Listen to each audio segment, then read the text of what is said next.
Hey everyone, I'm Justin Dorfman, and welcome to the Micro Collector, a podcast where I talk with the founders and operators behind some of the most exciting micro brands and independent watch companies. In today's episode, I'm joined by Jonathan Ferrer, founder of Brew Watches. Brew was actually my gateway into the world of micro brands, so this was a very special episode for me. We get into Jonathan's journey, from his background in design to starting Brew as a creative project to building one of the most recognizable brands in the space. We also talk about his design philosophy, how the brand quietly grew over time, and how he thinks about scaling while staying true to what made Brew special in the first place. If you enjoyed this episode, make sure to follow for more conversations like this. I hope you enjoy it. All right, John, welcome to the Micro Collector podcast. I am super excited to have you on today. Excited to be here. Thanks, Justin. Yeah, I think I mentioned this to you. So we saw each other last week, actually, in Dallas at Wind Up.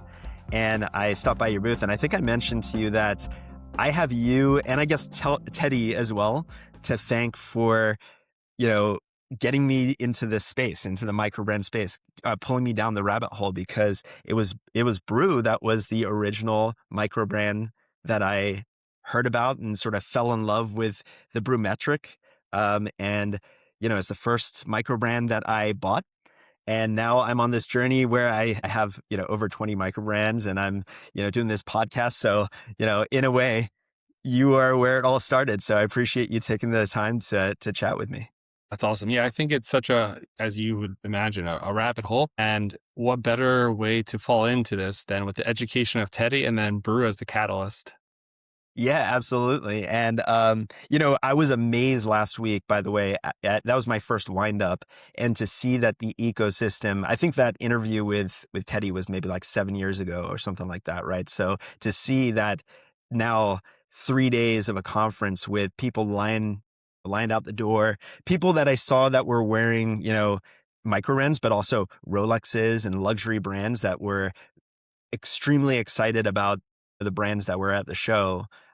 It just feels like you've been in this a while. So I say the beginning because I'm just starting to really go deep, but it feels like there's something special forming here, which is really, really cool. And it seems like you and Teddy were right there at the beginning. So I'm excited to learn more about that journey and that story here today. And I've got my Brew Metric on the new teal suede strap that I got at the show. So loving the new look here as well.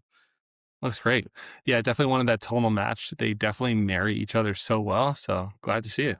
Yeah, I had been thinking about putting on this strap for a while. I love the bracelet as well. And I was hesitant because I love it so much. But since I put this on, yeah, it definitely gives it a whole new pop of color while not stealing from the dial, right, in terms of the main show.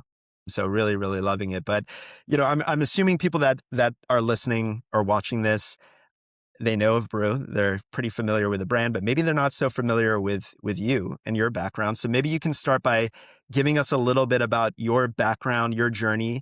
And I'd love to hear how you first got into design, and then what piqued your interest about watches in particular, on your path to starting Brew. Yeah, definitely. So for those listening that may or may not know me, my name is Jonathan Ferrer. I'm the designer and founder of Brew Watch Company based here in the New York area. And this will be year 11 they're going on. So 11 years from day one. It wasn't ever supposed to be a business. It was meant to be more of an artistic expression of just making a watch. A little bit of my background, I studied industrial design. So as you know, it's understanding production, manufacturing, conceptualization of new products, but not in a crafty way, but more on scale. So everything from CNC, stamping, vacuum forming, you name it. That was my background. Growing up as a kid, I got to watch my father as he was a jeweler. He would also design jewelry. He worked for Tiffany's for almost 25 years.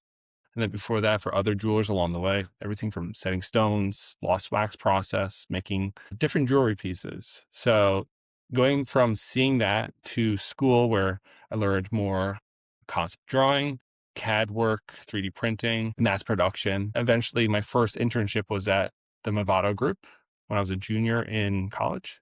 And not to jump the gun too much, but that's just the initial start of what got me into the watch industry.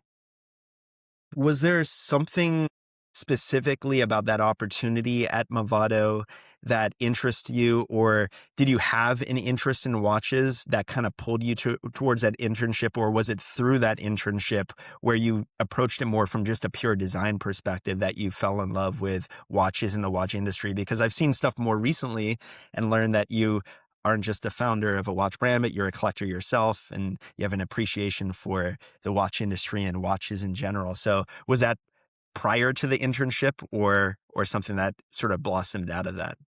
That's a good question. So the design part wasn't really inspired by the Movado Group. It was the processes in which they exposed me to. So they exposed me to how they would build mood boards. They would have an inspiration library of different color palettes, finishing samples like you couldn't fathom because obviously it's the Movado Group. They're pushing out millions of units per year. So you could just imagine the sheer number of SKUs, the ones that they make, don't make. It's a large library. So that exposure was great. But then they also exposed me to building spec packs and speaking to manufacturers. Again, I was young, junior in college. So this is all very new and exciting for me, but it was enough to get me excited to continue it. So understanding design, not so much, but understanding the process of idea, what the market is asking for, and then delivering a product through making with manufacturers. That part was fascinating. And then I started kind of dwindling within the watch industry through freelance and actual full-time positions. And where did the idea for Brew come out of? You know, what sort of inspired you to start this company? I know obviously there's a connection to coffee. So how did that come about and how did that initial concept of the design for the original watch come to be? Yeah, good question. I would say those are like the good old days because now it's like I know too much. So designing, it's like we're designing for what the market is asking for sometimes. But back then, it was like an uninhibited just expression of what I enjoyed. And the reason I wanted to design, let's just say, brew watches back then was I was working as a freelance watch designer for certain independent groups. And their mantra was inherently, if we make it, people will come. And for me, that came off extremely dry. The marketing wasn't there, it wasn't exciting. It wasn't something that you could connect with. It wasn't refreshing. And so this idea, if we make it, they will come, was very, very absent-minded. I said, well, you have to make something that's relatable, maybe built in nostalgia.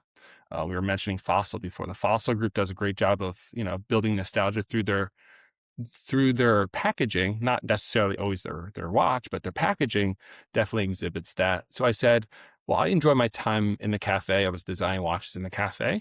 And so I said, if I could tap into something within this environment, it's not cliche, it's still a high quality timepiece, then that would check off all the personal boxes for me and in hopes that other people would agree and resonate with them as well.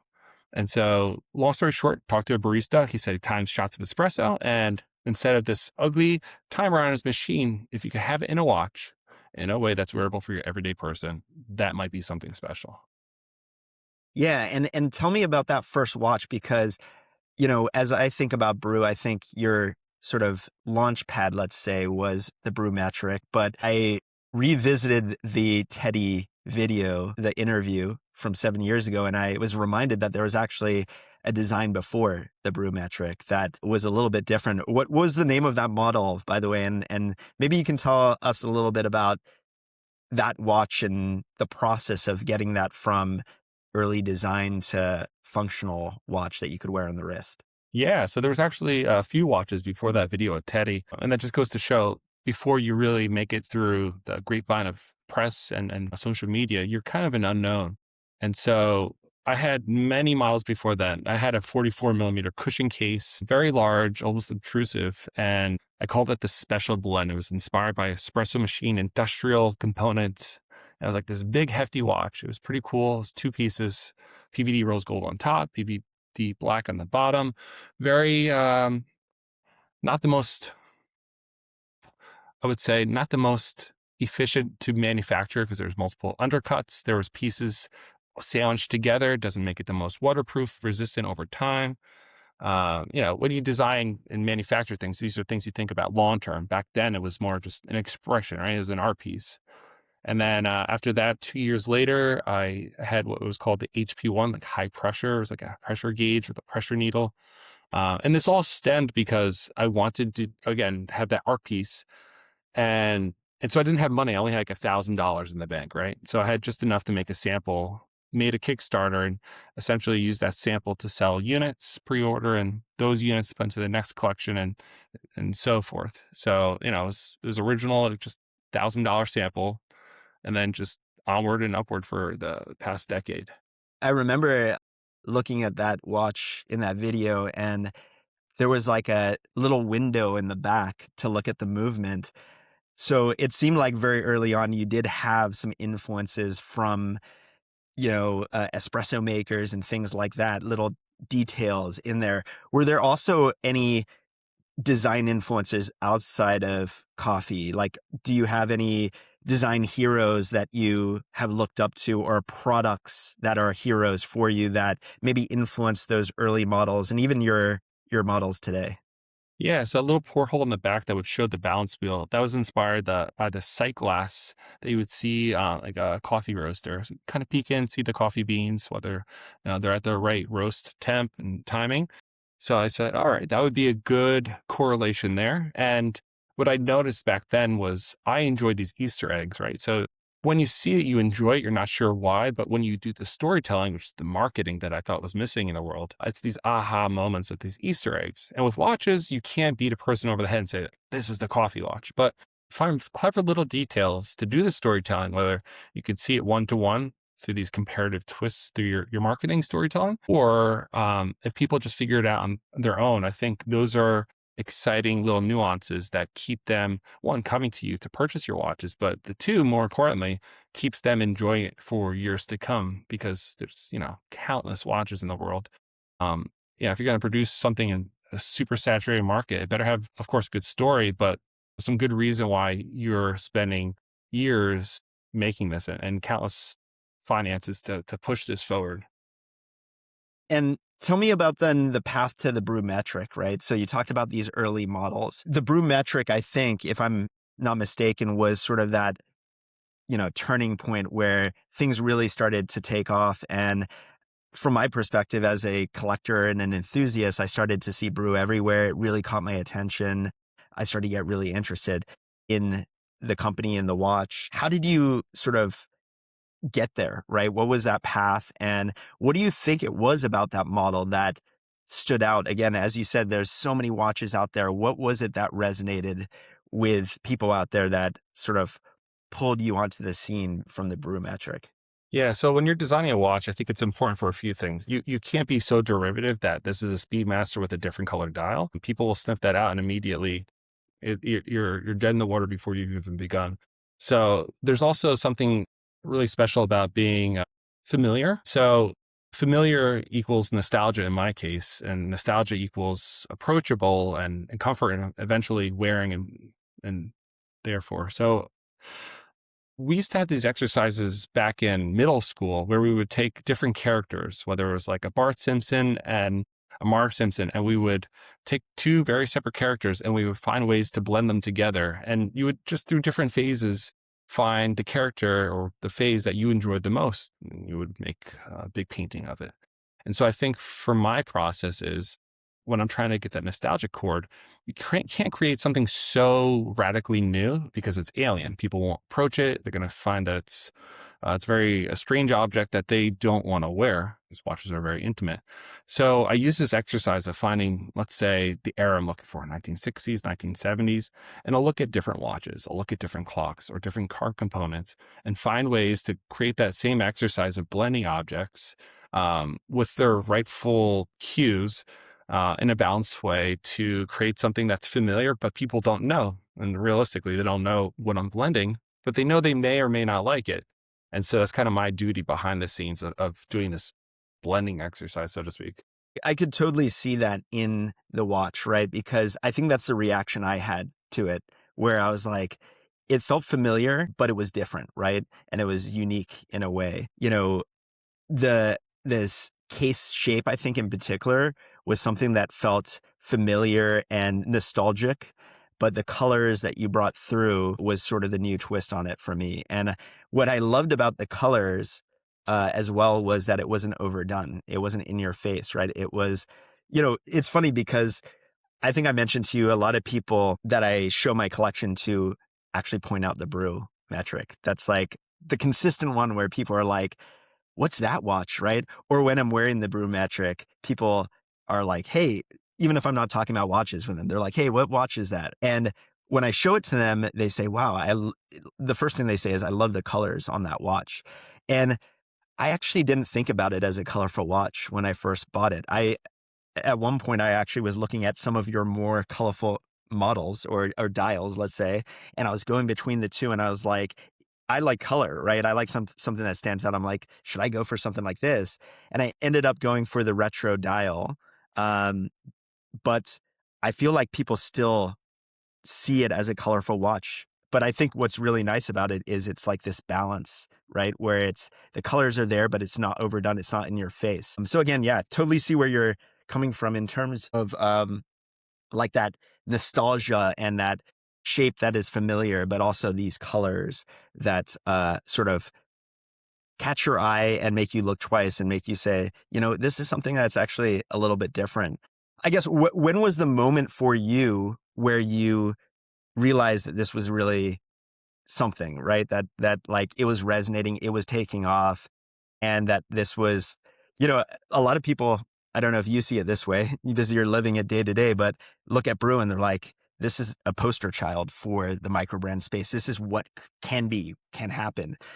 Was there a moment where you started to see that as well, where you're like, wow, like this is more than a creative expression. This has a potential to actually be a long lasting watch brand?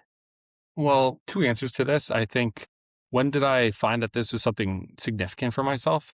I would say day one, because when I started this, I was about 23 years old. So in the grand scheme, I was a baby, right? And to have something that's yours, where you're in charge of manufacturing, storytelling, photography, the list goes on. It's the most exciting, refreshing feeling that there is. There's nothing that can compete with it. There's no money you could spend on any piece of entertainment that can equate to that feeling of making and sharing and expressing your product around the world. But when did, I guess, another way to answer this, when did it change business wise and open my eyes to say, wow, this is more significant than I anticipated?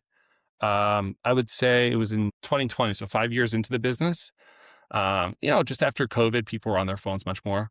That's when the business started going vertical. And when I say vertical, I mean like every year the business kept doubling. It all, depends. Are you making 2 watches a year? So you sold 4. Like it was actually rapidly doubling. And I like to say it was like a silent success because nobody knew how big and fast my business was moving. And I always try to keep it quiet because I didn't see it doing any service to me to tell people how fast it was growing. And so I kind of kept it as a silent success, but used this rapid growth to learn about who my audience was and then double down on the experiences. So experiences from events, meeting with folks, going to trade shows, traveling, outreach, and of course the designs that I would work on and share with these folks, year by year, quarter by quarter. You know what's amazing about that, and I think it's a reality check here, is that it was 5 years in, right, where that started to happen. I think a lot of people with any type of startup, and probably the case with Brew as well, they look at Brew from the outside and they see this like overnight success, but it really took 5 years of iteration to get to a point where, as you said, the company started going vertical, which is, I think, a great learning for anybody listening or watching this that's going to take on any sort of meaningful project. Is these things take time. Even a company that's as successful, and again, like people look at Brew and they see it as this, amazing example of what can be in the microbrand space. It takes time, build towards that, which is really interesting to hear from you. Um, one thing I wanted to get your perspective on, one of the other things I love about Brew is the fact that there's a very clear design language, right? When you see a Brew, you know it's a Brew. If you're familiar with the brand, if I see somebody across the room and they're wearing a Brew, I know it's a Brew, regardless of if it's the Brew Metric dial or it's, a little bit more colorful of a dial. I've seen your chromatic, model as well. It's very recognizable. The retrograph, even as a different design, still has that tie-in to the Brew Metric. How do you think about that? How do you stay consistent with your design language and familiar, while also not keeping yourself in a box and trying to evolve your collection and your product lines over time? Yeah, it's a really good question because you don't want to be stagnant and have a one hit wonder where you're leaning on it for too many years. But if you have too much of a departure from your existing lines, it's kind of like a third cousin of the family. It doesn't really match the family of what people are, one, comfortable from. And you have to think of these people as collectors, right? So if they're buying one, two, three, many odd watches from you, they're typically buying it because they like the certain genre or style that you've created, both from color, size, shape, all these different filters, you could say, for the watches. So having that scope of how far you go, I think it's really important to stay within these guidelines of, let's just say, would I come out with a round watch as just an exercise? I would not, just because I feel as though the DNA has already been built for what people have been seeing and are accustomed to for cushion cases. Would I come out with like a 50 millimeter watch? Probably not. If I was to do so, I would probably do it more like a limited edition drop, something exciting. But to do something so radically different, it's important to always have these shocking, exciting hero products, but not to do yourself a disservice of you spent years showcasing a certain style to change lanes so dramatically. It doesn't help. It makes it more difficult for you. You want to say the best brands are usually the ones you could see without a logo and you could still recognize the brand, the DNA and such. So that's the kind of balance that I try to live within. And of course, there's color changes, but I think you're alluding to how do you do an entirely new case shape and bracelet and something that feels entirely new, which is necessary, but not go so far that people are unfamiliar with it and can't tell if you remove the logo that this belongs to the brand. Yeah, it really is a balance. And I guess one of those challenges that you start to experience as your brand develops and familiarity with your brand develops, which is a good sort of segue into another thing that I wanted to get your perspective on is, you are sitting where a lot of early stage micro brands would love to be at some point. But we know that as businesses grow and as brands grow, there are challenges, right? It's challenges change, but there continue to be challenges. So from where you sit today versus where you were when you started, what gets easier and what gets harder as the business grows? So I think I had two goals when I first started. When I put on my business hat within like year and a half, two, I said I want to be the next Fossil and I want to be in all the department stores around the world. It wasn't until year five that I realized that was a terrible idea, and I'll tell you why. Well, department stores are a thing of the past. Sorry if you work or invested in them. It just I don't see it being the new future unless they divest all that into something completely new. So I'm very fortunate that I never signed on any document sent to me from big box stores A, B, and C, which will remain unnamed. And I always wanted to be the next Fossil, but I never realized that that also comes with a lot of compromises as well. There's a reason that Tom back in the late 80s, he ran it for a couple of years until he went public. And it's exciting until you have a board members that are much older and they're all VCs, they're all bankers telling you, you need to have more SKUs, you need to sell more. And the story may not be as compelling, but move, move, move. So you're selling a commodity rather than like a really exciting story and product that you feel more sensitive about and you feel more sensitive to your audience. So I said, oh, if I can't be the next Fossil, if I'm not going to be in the big box stores, what's my channel? And I said, well, I want to reach the entire world and I want to be the biggest watch brand in the United States to begin with. And so my channel now is be the biggest brand in the US to start with, focus your efforts here, and then we'll move onwards from there. Of course, we ship around the world now, and that's totally suitable. You're not going to put up fences and walls if you're having a product that's inclusive to so many folks, but you can focus more targeted efforts to specific regions as you please. And so far, so good. We're on track. It's moving fast. But the things that people don't realize before they want the magic wish, they rub the bottle and they say, I want to be the biggest brand. But what they don't understand with that is there's a lot of compromises. Obviously, your time is limited to like a slim sliver of a sliver. So you need to hire many people. And when you're hiring people, that means you're offloading a lot of things that you may or may not have enjoyed. Of course, when I bring people on board, it's to do more operational things that I can't be consumed with because the thing that I enjoy most and my best asset, so to speak, is marketing and it is designing watches. So those are the two things that I enjoy and I'm honing in on. Not to say I won't hire professionals to assist in the future, but then you're hiring for operational things, customer service, replying to the messages that come in hundreds per day. It's incredible. It's exciting. But you don't want to dilute your brand by missing anything. You don't want to miss a message. You don't want to miss opportunities, and you don't want to miss these touch points that are from fans that have been with you from day one. So how do you scale but stay sensitive and show appreciation to your core audience as it continues to grow? If you said, how does the biggest watch brands do this? They'll have distributors, they'll have small groups, and they'll have these little touch points. But by the time you're reaching out to these people, not to dilute their value, but these are representatives that are so far down the chain that you ask them their influence, their inspiration and such. Their honest answer is it's disconnected from them.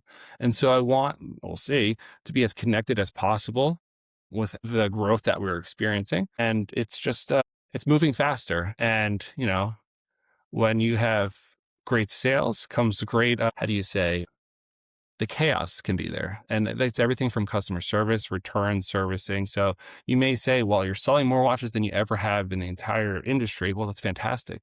How are you going to support all the servicing? How are you going to support the customer support? Because this needs to be done within anywhere from 4 to 24 hours. Response time needs to be immediate. But that goes the same with servicing. So as long as you have a robust system there, you'll be okay for the first half of this movement forward. And so as I saw things going vertical, that's when I paused marketing efforts, budgets on different systems to say, how's our foundation? What do we need more of? Ordering spare parts, having a more robust servicing system, having more customer service representatives join our team, and having them learn how to facilitate all these people that are inquiring about watch ordering, servicing, collaborations, ambassadors, things they see on the internet, but not dilute the brand. And all this is just even a sliver. And so it's incredible to do this, knowing that, you're sailing the ship and you have to move quick and, stay above water. Yeah, I think this is the most challenging balance, I think, in any company's journey, right? Is keeping the magic that made it special in the first place while scaling, you know what I mean? And I'll say, listening to you talk and really getting a window into your thinking around this, you're, in my opinion, a step ahead by the fact that you are even thinking about these things and that you're, you know, trying to walk that balance and prioritize those elements. You're not just seeing the massive opportunity in front of you and just saying, let's go at it full steam ahead. You're thinking about these elements that were critical to get you to the point that you are today. And I think that's something that, as a collector, as somebody that's an enthusiast for your brand, makes me very happy and makes me feel confident that, Brew's going to stay Brew. Jonathan's going to stay Jonathan as the company continues to succeed and grow. So it's very, very cool to hear. Tell us a little bit about the future for Brew. So maybe from a collector and an enthusiast standpoint, what are some things that we can expect to see? I know that you're walking this really interesting balance on keeping your design language, keeping that familiarity of the watch, while also exploring new creative expressions of the brand. What are some things that you can talk about that we can see here in the near future from Brew? Yeah, a few things. One, we'll definitely have more new, exciting designs that break the mold that we've been seeing. So, like, as any brand would state, that there's new and exciting things to be coming. But something I've been studying for the past, well, ever since I started this, I've been studying certain aspects from the biggest brands, the biggest independent brands. We're talking about the MB&S, Herbworks, the Breguets and such, and how they treat their audience members. And I said to myself, wouldn't that be interesting if I can give that same amount of relationship service, we'll call it, to somebody that spends $475 on a watch? So this one person that spends $150K on their watch, imagine the service they have going to a person that spends $475. It's unheard of. It doesn't make sense marginally.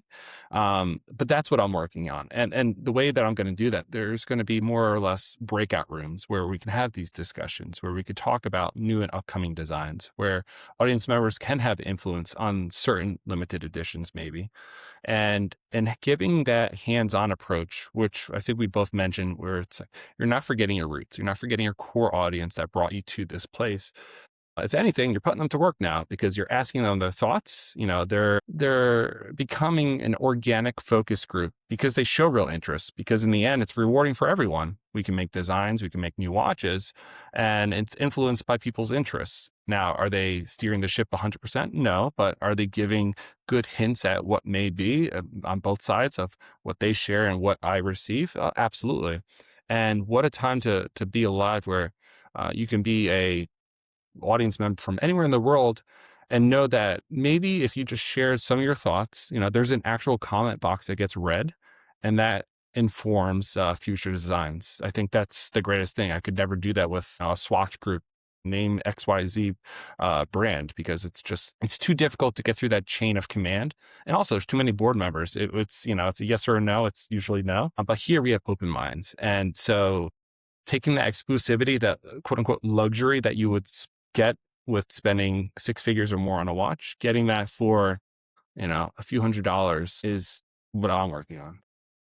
Yeah, I'm excited about that. I'm really excited because I see this as the reason why this space, the microbrand, the independent space, is so special. You think about what's going on the high-end luxury side, where you can't even buy the watch that you want sometimes, right? Like, you're being treated as a customer, as a loyal customer, maybe that has bought multiple models, as essentially begging for the right to buy a new watch. And here on the other side of the spectrum, there's founders that are bringing you in, and they want to have a conversation. They want to hear what you want and take that and find a way to mold it into their own creative vision for the brand. It's a completely 180-degree shift from what you're seeing on the luxury side. And one of the reasons why I'm so excited about this space, and I think there's so much potential here. And if we go back to the beginning of this conversation, one of the reasons why I think we're at the early stages of something that's really, really special. So, Jonathan, thank you so much for taking the time. I mentioned this to you, but it's an absolute dream for me to have you on, because this is where this journey started for me. So I really appreciate you taking the time, you sharing that story, and giving us a little peek at what's to come from Brew. If folks want to follow along and, engage with you, where are the best places for them to find you and to engage? Yeah, these days it's always fastest on social media, specifically Instagram. That's where we live and speak and meet with so many folks. So yeah, find us at Brew Watches. Well, John, thanks again, and have a great rest of the day over there. Thanks for having us, Justin.